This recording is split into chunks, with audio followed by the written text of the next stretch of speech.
Forgotten and covered in concrete, the dog was found with no hope. Buried alive beneath a construction site on the outskirts of town, his body was sealed in silence. No air, no light, no way out. For days, the world above carried on, unaware that just inches below their feet, something was still breathing. He shouldn't have survived. And yet, when the workers finally struck through the hardened slab, they didn't expect to see a pair of eyes staring back, wide, unblinking, and still alive. It was 7:46 a.m. when the first hammer hit the old foundation.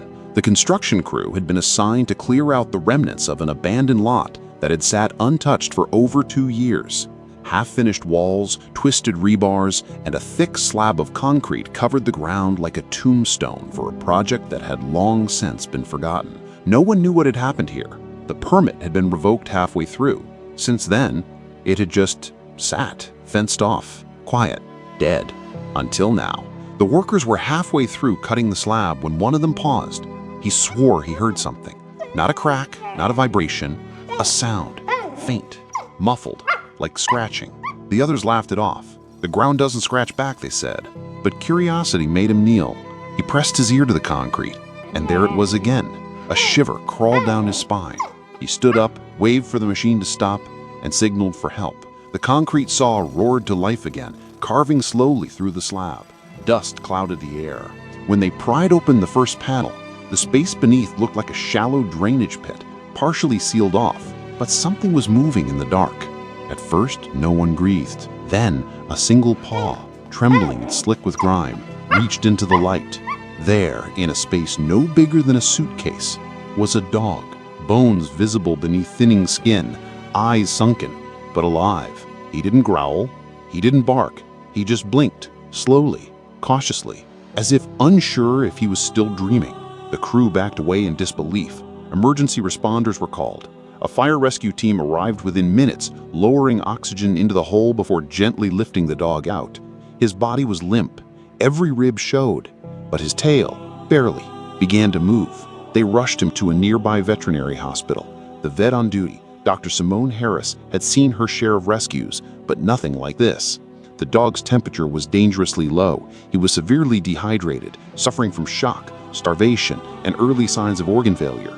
No microchip, no collar, no name. He had simply been entombed.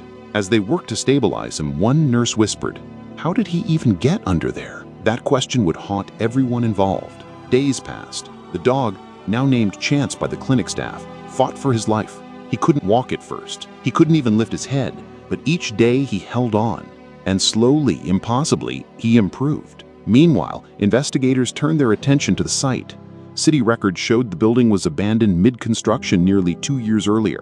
No reason listed, no final inspection, just a sudden stop. Surveillance from that period had long since been erased or lost. But someone had sealed that pit. The concrete had been poured after the building was abandoned. An act of cruelty. Deliberate. Calculated. A month later, a break came unexpectedly. A former security guard, after seeing news coverage of the rescue, came forward. He'd worked at the site briefly, back when it was still active. One night, during a routine patrol, he'd heard barking, frantic and constant, coming from one of the unfinished units. When he investigated, he found a man, agitated and panicked, dragging a thin brown dog behind him. When the guard approached, he waved him off, muttering something about getting rid of the mutt and nobody coming back here anyway. The guard reported it to his supervisor, but nothing came of it. Weeks later, the site shut down.